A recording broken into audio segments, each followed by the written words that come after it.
It's Tuesday, April 25th, and I'm Mark Friedman, just an American citizen. Another beautiful spring day here in our country. I love our country. No notes, no sense, and I want to thank our subscribers. I really appreciate all of our subscribers, and I really appreciate the input you're giving me as we're going forward. And those who are not subscribing but are watching and are blowing input at me, I appreciate that also. I get a lot of input, and I hope you all like how I respond. I try to respond to most of you as we go forward. Today is part 4 of the America's Adversaries. We're going to talk today. Before we had China, Russia, the ugly American. Now we've got Iran and North Korea. Let's talk about that. I call them the kids. They're the kids. China runs everything. Russia is willing to throw their people and munitions and everything just to kill and destroy people. China uses their mind. But you got Iran and North Korea both about to break out into the nuclear world. As I've been saying, there's no stopping nuclear. It's all over the place. It's just going to happen. You can't stop it anymore. We need to have different weapons or different types of defenses to get ready for all this. That's over. So you have North Korea and Iran. Iran is prepared. I'm assuming they're weeks away or whenever from having nuclear capacity. They already have nuclear capacity. At the same time, they like to have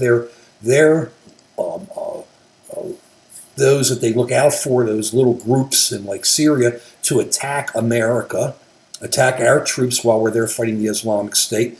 Iran lives to kill and destroy America, fits in perfectly with the China-Russia focus. You know, I told you, read what Xi said, read what Putin has said. Iran comes right into it. Hate America, go for it. And there, who knows if as they weaponize Lebanon and make it bigger and bigger, Hezbollah, Hamas, who knows where all this is going to lead as America just kind of is not that involved in the Middle East, because we can only be involved in so many places. But they are definitely a lover of Russia and China. At the same time, you've got North Korea, Kim Il-sung, the Young-un, Kim Jong-un.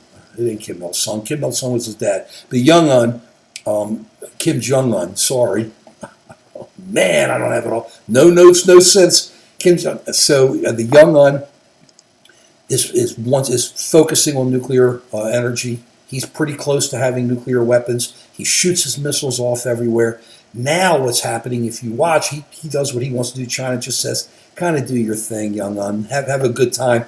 But now what's happening, if you're watching, nobody's really talking much about this, is they are talking about sending up a satellite to do some type of reconnaissance, I assume, over Korea or Japan. Japan says, you send it up, we're shooting it down. It's the first time we're hearing this. But this is what happens when the kids start getting involved, because our friends in Asia, Japan, South Korea, Australia, New Zealand's a friend, but we don't do much with them. I think Australia is where we really focus. And the Philippines, they're saying they don't like getting pushed around by China, but they sure don't want to get pushed around by North Korea. And North Korea is, by making these threats, could lead to some type of a bigger war. Who knows? I mean, the Balkans had their little thing, and then all of a sudden there was World War I, right? Some archduke, somebody got killed in the Balkans. Boom, World War I. We're pretty close to all this kind here. As you know, I feel we're not in a hot war. We're kind of in a warm war. But at the same time, we have to watch what's going on with the kids, because the kids hate America. The Young-un hates us. Like Trump, he's sending these pictures and letters. Who knows what they had on each other. But you look at them, and these 4 are now working together. But the kids could be trouble, because the kids do what the kids want to do. And the kids kind of can irritate other people. And as the parents kind of leave them alone, China and Russia, who knows where that can lead. We got to watch it, especially with Japan, South Korea, and North Korea, how that's starting to kind of level out.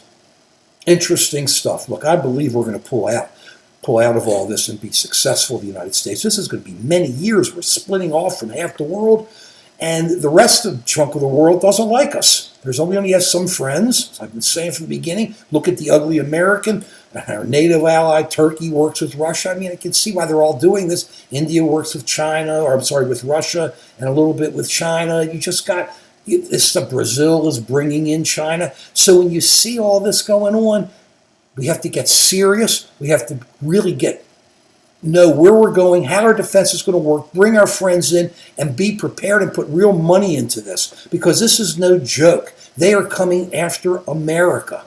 and they're coming after us hard, whether splitting off from our friends or coming after us with what they're hoping will be hard weapons. I think Russia is just hoping for the chance to start with us. So you look at this and you go, we got to watch out. We got to be prepared and get rolling, because the big four, those are our adversaries. We have to look out for it. And how are we going to deal with them? We'll be talking about that more as we go along, but you know where I stand. We're going to make it. We just got to keep moving forward as a country.